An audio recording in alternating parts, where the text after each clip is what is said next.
अस्सलाम वालेकुम class 4th year. आज हमने स्टार्ट करना है chapter number 4 that is about electrochemistry. Electrochemistry आप लोगों ने फर्स्ट ईयर में भी पढ़ी है, 9th-10th में भी थोड़ी बहुत है, तो आपको इसकी बेसिक्स पता है। अब हम थोड़ी सी उससे एडवांस लेके चलेंगे। आज थोड़ा सा इंट्रोडक्शन देख लेते हैं।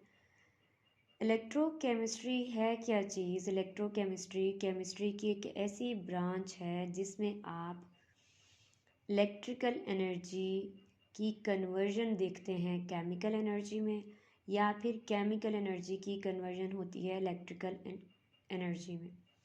आप ये कह सकते हैं कि inter conversion of electrical energy and chemical energy is studied in electrochemistry. दूसरे लफ्ज़ों में देखा जाए तो हम ये कह सकते हैं कि इलेक्ट्रोकेमिस्ट्री एक ऐसी ब्रांच है जिसमें आप स्टडी करते हैं दो तरह के फिनोमेना। एक ऐसा प्रोसेस जिसमें आप इलेक्ट्रिसिटी पास करेंगे और केमिकल चेंज प्रोड्यूस होगा, या फिर आप केमिकल चेंज प्रोड्यूस करेंगे और इलेक्ट्रिकल एनर्जी ऑटोमेटिकली प्रोड्यूस होगी। तो दोनों तरह से प्रोसीजर है। आप इलेक्ट्रिकल एनर्जी को केमिकल एनर्जी में भी कन्वर्ट कर सकते हैं और केमिकल को इलेक्ट्रिकल में भी, और इस सब की स्टडी को कहा जाता है इलेक्ट्रोकेमिस्ट्री।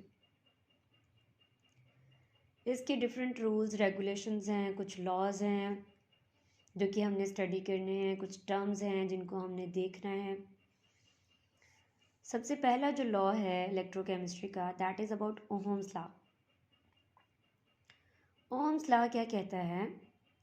ओहम्स लॉ ये कहता है कि अगर आपके पास कोई कंडक्टर है जिसमें से करंट पास हो सकता है, तो उसमें से जो इलेक्ट्रिसिटी पास होगी उसकी क्वांटिटी डायरेक्टली प्रोपोर्शनल होगी पोटेंशियल डिफरेंस के। मतलब कि ये है कि अगर आप एक बैटरी लगा रहे हैं, उस बैटरी में अगर पोटेंशियल डिफरेंस ज़्यादा है, तो जब आप ज़्यादा पोटेंशियल डिफरेंस वाली बैटरी को लगाएंगे कंडक्टर के आसपास, तो कंडक्टर में से करंट भी ज़्यादा गुजरेगा। ठीक है बेटा, कंडक्टर में से जो करंट गुजरना है वो डायरेक्टली प्रोपोर्शनल है पोटेंशियल डिफरेंस के। और कौन सा potential difference? Applied across the conductor. अब जितना पोटेंशियल डिफरेंस ज़्यादा, उतना ही इलेक्ट्रिसिटी भी कंडक्टर में से ज़्यादा पास होगी।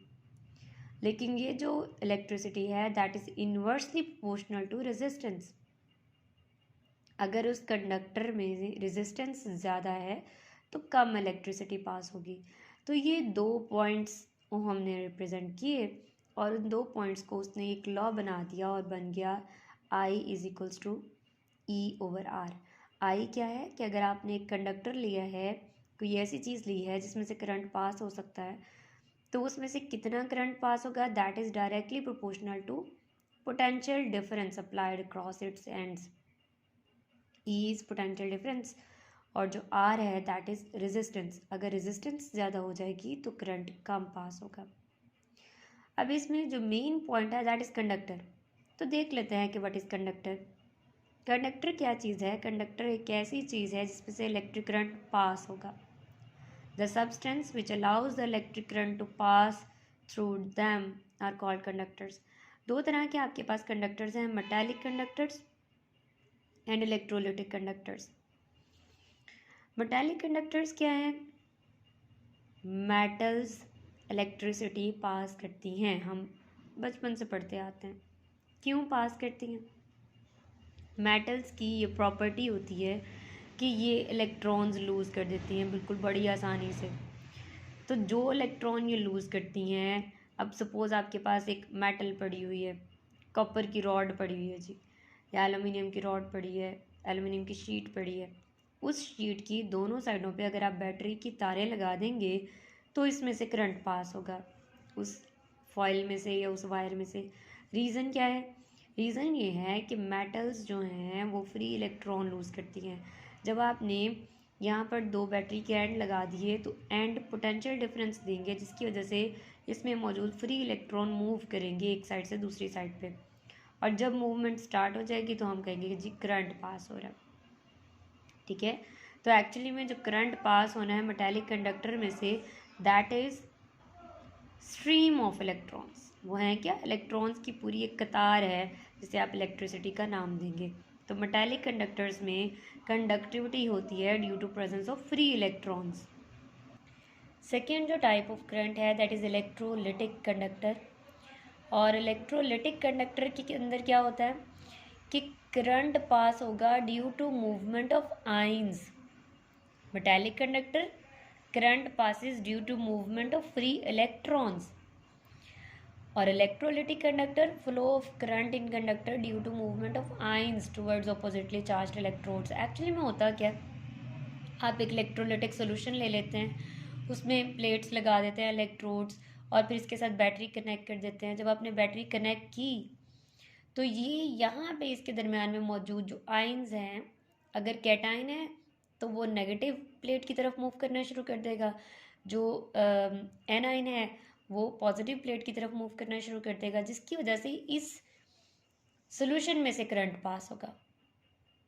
अब करंट पास हो रहा है due to movement of ions, so it is called electrolytic conductors. The flow of current in conductor is due to movement of ions towards oppositely charged electrodes. Such conductors result in chemical changes at the electrodes. Actually में होता क्या है कि अगर आप यहाँ पे कोई सॉल्ट ले रहे हैं, फॉर एग्जाम्पल आपने NaCl लिया, जब आपने NaCl का सॉल्ट लिया है, जब आप इसमें करंट पास करेंगे तो NaCl अलग अलग हो जाएंगे, Na कैथोड की तरफ चला जाएगा, Cl एनोड की तरफ चला जाएगा, तो वो NaCl तो टूट गया ना, ठीक है बेटा, तो केमिकल चेंज क्रिएट होता है। अब कौन कौन से इलेक्ट्रोलिटिक कंडक्टर्स हो सकते हैं? एसिड्स के या बेसिस के सॉल्यूशंस हो सकते हैं, फ्यूज्ड सॉल्ट्स हो सकते हैं, एक्वस सॉल्यूशंस ऑफ सॉल्ट्स हो सकते हैं, फॉर एग्जांपल NaCl सिंपल अगर आप ले रहे हैं तो वो फ्यूज्ड स्टेट में, मोल्टन स्टेट में लेंगे, या फिर आप इसका पानी में सोल्यूशन भी ले सकते हैं। हर किसी के केस में डिफरेंट प्रोडक्ट्स आएंगी कैथोड और एनोड पर, और ये चीज़ हमने डिटेल में आगे देखनी है। जो इन दोनों के दरमियान में डिफरेंस है मेटालिक एंड इलेक्ट्रोलिटिक कंडक्टर्स का, सिंपल सा है। मेटालिक में फ्लो ऑफ इलेक्ट्रॉन है जो कंडक्शन करेगा, इलेक्ट्रोलिटिक में फ्लो ऑफ आइंस है जिसकी वजह से कंडक्शन होगी। मेटालिक कंडक्टर की वजह से केमिकल चेंज नहीं आता, सिर्फ इलेक्ट्रॉन थे वो जो पहले भी फ्री पड़े हुए थे, जब करंट लगाया वो मूव करना शुरू हो गए। अगर कॉपर मेटल थी वो बाद में भी कॉपर मेटल ही रहेगी, लेकिन इलेक्ट्रोलिटिक कंडक्शन में केमिकल चेंज आ जाता है। अगर आपने पहले NaCl सॉल्ट लिया था पूरा, तो बाद में Na अलग हो जाएगा और Cl अलग हो जाएगा, तो chemical change at electrodes takes place.